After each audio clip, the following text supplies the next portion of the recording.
Lately, I've just been saying to myself, why does life feel this way? And I've just thought to myself that things have really gotten so complex here in Jamaica. And I'm just reflecting on my days growing up versus now. Because right now, you can't even go for a simple drive out because you have to be worrying about gas prices.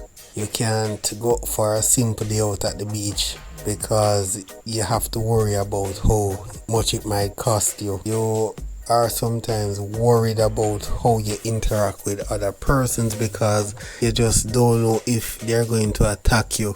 You can't even walk on the road because oftentimes you're walking on the road, you have to worry about somebody robbing you, whether it be a bike man or a walk foot or a bicycle.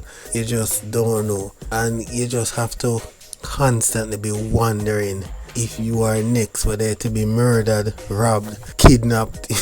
It's just becoming sad, and of course it just seems like we're losing our senses here in Jamaica. And I just have to sit and feel amazed at how people have gone backwards in this country, especially with crime, because we can sit down and listen to long stories detailing how gang work, how persons die, and we have just become so morbid is that it don't really affect us anymore if 3 persons die. We are more interested about how many shots were fired. And when you really look at it, we don't realize that we are slowly losing who we are as Jamaicans. The songs I used to listen to 20 years ago, trust me, they they do not even resemble the songs that are popular now. Songs nowadays are preaching hate, shooting, and I'm not saying that they weren't around back then, but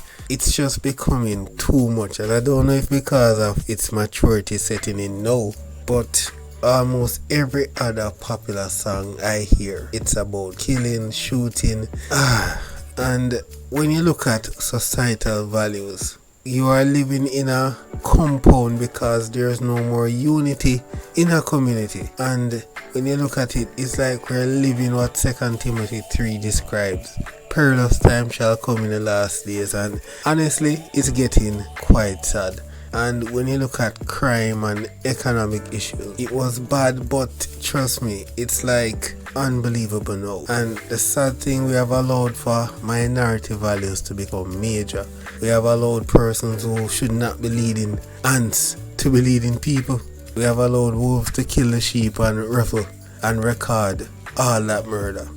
And the sad thing about it all is that we don't really see it as a problem. And COVID has just shown me that Jamaicans, we can't understand and unite as a people to overcome a common problem.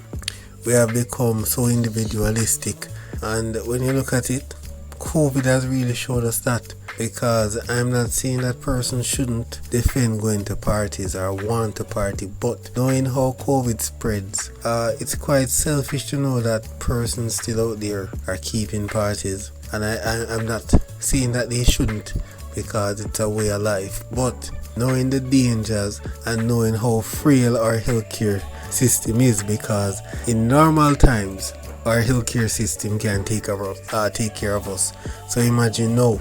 And the sad thing, I've just been looking back from I was in primary school. I've always been hearing the same thing from the government, and it's like we have not learned as a people, as JLP, as PNP. And I'm just wondering, when are we going to learn? We are not a society that learn from mistakes, because when you look at it, look at how we prepare for hurricanes.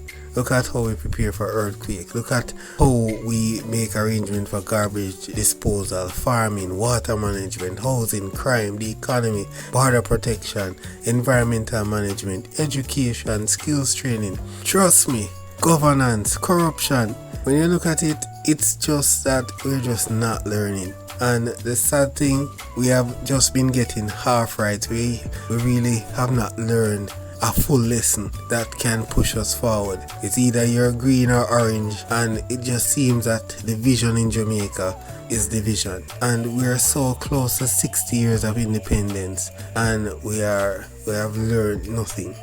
This is not the Jamaica I really dreamt I would grow up in, where I'm in a crowd, but yet still if something happens to me, I'm all alone. This is not the Jamaica I think I would have children living in, where they could be playing or walking on the road and all of a sudden a car pull up and a shootout starts and they don't really care if they hit a child. I've seen cases where young babies as young as months old have been shot, 2 years old shot, burnt. I remember a case in Maxfield, on Maxfield Park Road, where they actually padlocked a house and set it afire, and anyone who went to help was shot at. And when you look at it, we find great pleasure in listening to it, because oftentimes we can find countless YouTube channels that details the work of gangs, etc. And it just becomes so morbid as a society for a country that is known for reggae and no problem. We have a lot of problems, and it's just sad that as a people, especially a country that tries to say that we're a Christian country, we have the most churches per square kilometer, but yet still we don't hold up to certain Christian principles. We are in trouble in Jamaica, and I hope as a country, as a people, as a society, we can recognize it and learn from our mistakes so that we can have a future, not only for this generation, but the one to come.